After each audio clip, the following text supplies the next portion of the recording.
যারা প্রতি বছর 20 বিলিয়ন ডলার করে চুরি করছে ওরা কি সবুজ পাসপোর্ট দিয়ে করে নাই? শেখ মুজিব যে চতুর্থ সংশোধনী করলো, বাকশাল করলো, শেখ মুজিবের কোন রঙের পাসপোর্ট ছিল? আমেরিকার লোকরা কি কাজ করার জন্য মালয়েশিয়া আসে? খলিলুর রহমানকে দিয়ে, আলী রিয়াজকে দিয়ে, বদিউল্লাহ মজুমদারকে দিয়ে সুন্দর সুন্দর হেডলাইন করছে ইন্ডিয়ান মিডিয়াগুলোতে যে দ্বৈত নাগরিক খায়া ফেলতেছে এইরকম বিরল সেনাপ্রধান যিনি ক্ষমতা নিতে চান না, শুধু নির্বাচন চান। তাহলে খলিলুর রহমান ধরেন আমেরিকান সিটিজেন, সমস্যা কি? যারা দ্বৈত নাগরিকের ব্যাপারে 13-14 জনের নাম বলা হচ্ছে, একজনের ব্যাপারে পার্টিকুলারলি কখন বলা হচ্ছে, মানবিক করিডোরের ব্যাপারে যখন আলোচনা হয়েছে তখন জাতীয় নিরাপত্তা উপদেষ্টা ডক্টর খলিলুর রহমানের নাম আসছে। প্রথম কথা হচ্ছে উনি আমেরিকান সিটিজেন না, গ্রিন কার্ড হোল্ডার। আমি পার্সোনালি ওনাকে বহু বছর থেকে চিনি। ফ্যাসিবাদ বিরোধী আন্দোলন থেকে শুরু করে বাংলাদেশের ভাবমূর্তি রক্ষা করা, লবি করা, গণতন্ত্রের জন্য, ভোটের জন্য, দেশের জন্য উনি নিবেদিত প্রাণ কাজ করে গেছেন। এখন প্রশ্ন হচ্ছে, আলী রিয়াজ এই ফ্যাসিবাদ বিরোধী আন্দোলনে কন্টিনিউ ভয়েস রেজ করছেন না, কথা বলছেন না, সভা, সেমিনার, বক্তব্য দেওয়া, লেখাজোখা করা, বাংলাদেশ বিদেশে থেকেও করেছেন। বদিউল্লাহ মজুমদার ধরেন, আরেকজনের কথা বলা হয়, উনি আমেরিকান নাগরিক। 30টা বছর ধরে নির্বাচনের সংস্কার নিয়ে এই লোকটা হেন কি আছে যেটা করে নাই বলেন?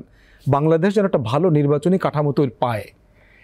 এখন তাকে আপনি কাজ বিবেচনা না করে তাকে আন্ডারমাইন করছেন কি দিয়ে? তার একটা অন্য পাসপোর্ট আছে। এখন প্রশ্ন হচ্ছে, বাংলাদেশে গত 16-17 বছরে যারা প্রতি বছর 20 বিলিয়ন ডলার করে চুরি করছে ওরা কি সবুজ পাসপোর্ট দিয়ে করে নাই? ওরা কি সব লাল পাসপোর্ট দিয়ে করছে?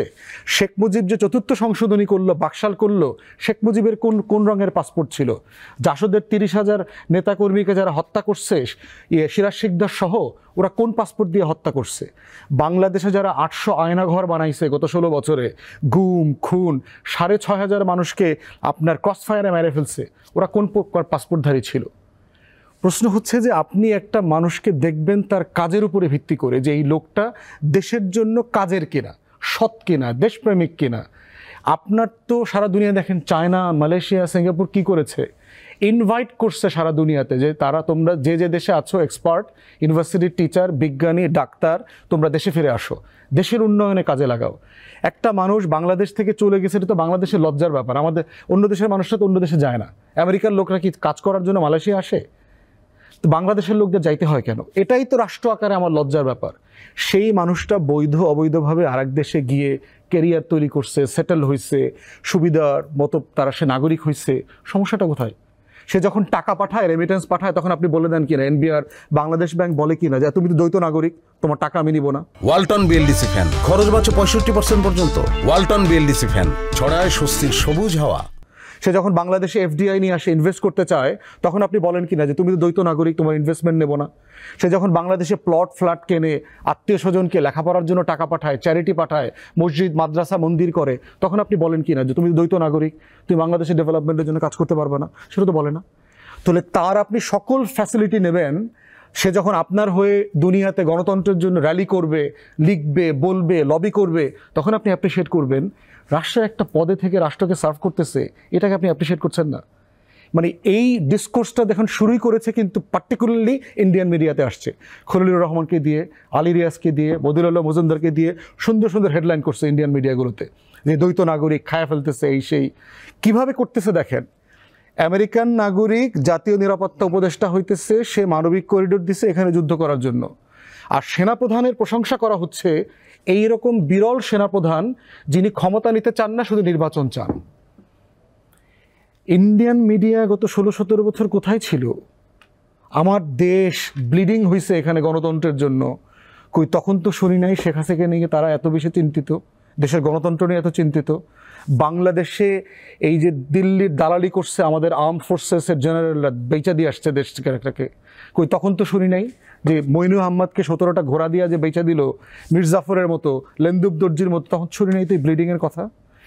ইন প্রিন্সিপাল বাংলাদেশের আইন দ্বৈত নাগরিকত্ব অ্যালাউ করে। আমাদের যে সিটিজেনশিপ অ্যাক্ট আছে সেখানে বলে দেওয়া আছে, শতাধিক দেশের তালিকা দেওয়া আছে, যারা যারা এই দেশগুলোতে থাকবেন, নাগরিক হবেন, তারা এটা করবার মধ্য দিয়ে বাংলাদেশের নাগরিকত্ব বাতিল হবে না। পৃথিবীর অন্যান্য অনেক দেশে আছে যে আপনি অন্য দেশের নাগরিক হওয়ার সাথে সাথে আপনার নাগরিকত্ব রিভোক্ট হয়ে যাবে, অটো রিভোক্ট হয়ে যাবে, কিন্তু আমার আইনে বলে দেওয়া আছে এটা হবে না। তাহলে আপনার আইন তো দ্বৈত নাগরিকত্ব অ্যালাউ করে আপনাকে।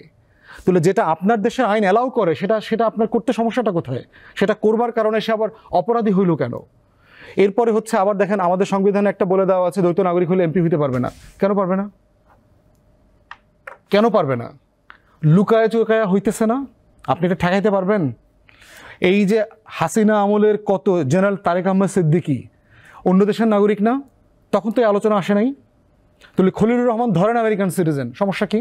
এই আলোচনাটা খলিলকে নিয়ে কেন হইতেছে, তারেক আহমদ সিদ্দিকীকে নিয়ে কেন হয়নি? আপনি যখন নীতি আলোচনা করবেন, মশিউর রহমানকে নিয়ে আলোচনা করতে হবে, গওহর রিজভির সিটিজেনশিপ নিয়ে আলোচনা করতে হবে, হাসিনার পুরা পরিবার যে এই যে ব্রিটিশ আমেরিকান সিটিজেন এদেরকে নিয়েও তো তখন আলোচনা হয়নি। এদেরকে তো আলোচনা হয় না এদের দ্বৈত নাগরিকত্ব নিয়ে। বাংলাদেশে শেখ মুজিবের চাকর বাকর পর্যন্ত প্রোটেকশনের আইন করা হয়েছে শেখ মুজিবের আপনি হাসিনার সময় আপনার মনে থাকার কথা যে তাদেরকে এসএসএফ প্রোটেকশন দেওয়া হবে নাতি নাতনি পর্যন্ত। তাহলে তখন কি আমাদের সাংবাদিকরা, আমাদের যারা বুদ্ধিজীবীরা ছিল তখন ছিল কিনা যে দ্বৈত নাগরিকরা এই সুবিধাগুলো পাইতে পারবে না? তখন তো আলোচনা হয়নি। জয় পুতুলরা যখন দেশে আসতো আমরা দেখছি তো গাড়ি, প্রাইম মিনিস্টারের মতো আপনার ভিআইপি প্রোটোকল দিয়েছে রাষ্ট্র, ট্যাক্স পেয়ারদের টাকায় দিয়েছে না? আমরা ওটা পছন্দ করি না, আমরা ওটা চাই না। কিন্তু আমার প্রশ্ন হচ্ছে একটা কাগজের রং কি লাল, নীল, সবুজ, সেটা দিয়ে একজন মানুষের দেশপ্রেমকে আপনি জাজ করতে পারবেন না। অতএব যে মানুষ আমার যে দেশে আছে ওই মানুষগুলোকে আমি দেশের কাজে লাগাইতে চাই। এই লাগানোর ক্ষেত্রে যেখানে ব্যারিয়ার আছে এই ব্যারিয়ারগুলো তুলে ফেলতে হবে। দ্বৈত নাগরিকত্বের যে প্রভিশন আছে, এমপি হইতে পারবে না, তুলে ফেলেন, কি সমস্যা? সর্বোচ্চ আপনি একটা দুইটা পদের জন্য রাখতে পারেন, প্রেসিডেন্ট, প্রাইম মিনিস্টার, বাকি সব কাজে রাখেন। আর প্লাস হচ্ছে আপনি যে জিনিসটা সার্ভেলেন্স করতে পারবেন না, আপনি সেটা ম্যানেজ করবেন কিভাবে? বরং আপনি যদি জানেন যে আপনার 30 জন এমপি ব্রিটিশ আমেরিকান সিটিজেন, আপনি তো সার্ভেলেন্স করতেও সুবিধা হবে। কিন্তু আপনি তো চুরি করা, লুকানো তথ্য দিয়ে তো মানুষ এমপি মন্ত্রী হয়েছে সেই 53 বছর থেকে হচ্ছে।